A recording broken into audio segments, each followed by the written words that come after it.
Hello everyone. তো তোমরা দেখতেই পাচ্ছ এখানে আমরা কয়লা রোদে দিয়েছিলাম। দেন এখানে হচ্ছে আমাদের প্যান্ডেল, পিকনিকের প্যান্ডেল। সুন্দরভাবে প্যান্ডেলটা করে দিয়েছিল আমাদের প্যান্ডেল স্পেশালিস্ট বনি দাদা। আর এখানে হচ্ছে লাস্ট মিনিট ম্যারিনেশনের কাজকর্ম, যেটা আমি করছিলাম। তারপরে চলে গেলাম কয়লা জ্বালানতে, কারণ সেটা তো জানোই সবাই, আইগে যারা যারা বারবিকিউ করছো, আইগে সবাই করেছে, এমন কেউ নেই যে করেনি বারবিকিউ। আর এই বছর পিকনিকে আমরা প্রায় 24 জন ছিলাম, আমার বন্ধুরা, দাদাভাইয়ের বন্ধুরা, পাড়ার বন্ধুরা। ইট ওয়াজ লট অফ ফান।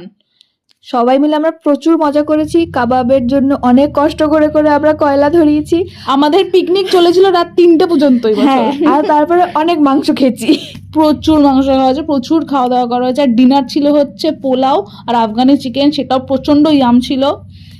আর তারপরে হয়ে গেল হ্যাপি নিউ ইয়ার, নতুন বছর 2026। সবার খুব ভালো কাটুক। খুব ভালো থাকো তোমরা সবাই, হাসি খুশি থাকো, কান্নাকাটি করো। টাটা।